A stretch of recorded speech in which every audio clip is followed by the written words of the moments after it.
మరోవైపు నెల్లూరు జిల్లాలో రోడ్డు ప్రమాదం జరిగింది. ఆటోను ఢీకొని షాపులపైకి ఒక బస్సు దూసుకెళ్లింది. ఈ ప్రమాదంలో ఇద్దరు మృతి చెందారు, పలువురికి గాయాలయ్యాయి. కోట మండలం చంద్రశేఖరపురం దగ్గర ఈ ఘటన జరిగింది. క్షతగాత్రులను ఆసుపత్రికి తరలించారు. పోలీసులు కేసు నమోదు చేసి దర్యాప్తు చేస్తున్నారు.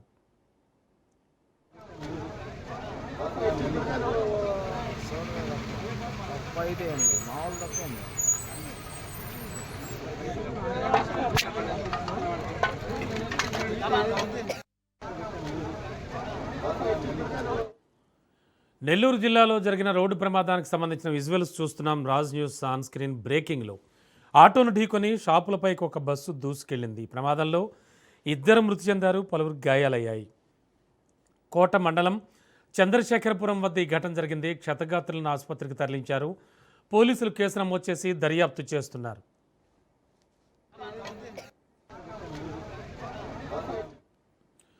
ఇదే అంశానికి సంబంధించి మా కరెస్పాండెంట్ చరిత్ లైన్లో సిద్ధంగా ఉన్నారు మాట్లాడడానికి. చరిత్, యాక్చువల్గా జరిగింది ఏమిటి? ఈ ప్రమాదానికి సంబంధించి అక్కడ స్థానికులు కానీ ప్రత్యక్ష సాక్షులు కానీ ఏం చెప్తూ ఉన్నారు చరిత్? Thank you Ramana.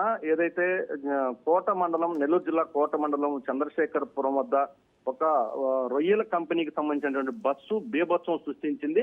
ఆ పక్కన రోడ్డు పక్కన ఆగి ఉన్నటువంటి ఆటోను ఢీకొట్టడంతో పాటు అక్కడ ఏదైతే షాపుల వద్ద ఆగి ఉంటారో ఆ వాళ్ళ మీద కూడా దూసుకెళ్ళినటువంటి పరిస్థితి. ఈ దుర్ఘటనలో ఇద్దరు యువకులు అక్కడికక్కడే మృతి చెందగా దగ్గర దగ్గర ఒక 4-5 కూడా క్షతగాత్రులు తీవ్ర గాయాలతోటి వాళ్ళనైతే కోట ప్రభుత్వ హాస్పిటల్కి అయితే తరలించారు. వారిలో ఒకరి పరిస్థితి విషమంగా కూడా ఉన్నట్లు మనకి సమాచారం అయితే అందుతున్న పరిస్థితి అని చెప్పాలి. అయితే ఈ మృతి చెందిన వారి వివరాలు సేకరించి వారి యొక్క బంధువులకు కూడా వాళ్ళ యొక్క సమాచారాన్ని అయితే అందించారు. వీళ్ళు మృతి చెందిన వారు వంజివాక గ్రామానికి చెందిన వారుగా గుర్తించినటువంటి పరిస్థితులు పోలీసులు.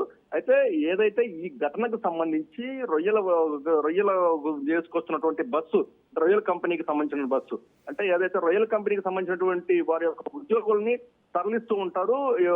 సమీప గ్రామాల నుంచి వారిని తీసుకొచ్చి రొయ్యల కంపెనీకి తీసుకోవడం, మళ్ళీ వారిని తీసుకొచ్చి వదిలిపెట్టడం, దీనికి వినియోగించినటువంటి ఆ బస్సు రాత్రి అంటే ఎందుకు ఆ దుర్ఘటన జరిగింది అంటే బస్సు ఏమన్నా రిపేర్ అయ్యిందా, లేకపోతే యాంత్రికంగా ఏదైనా రిపేర్ వచ్చిందా, లేకపోతే డ్రైవర్ ఏమన్నా మద్యం మత్తులో ఉన్నాడా, ఎందుకు అంత వేగంగా బస్సును నడిపాడు, ఆటోను ఢీకొట్టడంతో పాటు ఏదైతే పరిసర ప్రాంతాల్లో ఉన్నటువంటి దుకాణాల మీదకి దూసుకెళ్ళినటువంటి అంత దురుసు డ్రైవింగ్ ఎందుకు చేశారన్నటువంటి కోణాల్లో పోలీసులు దర్యాప్తునైతే చేస్తున్నారని చెప్పాలి.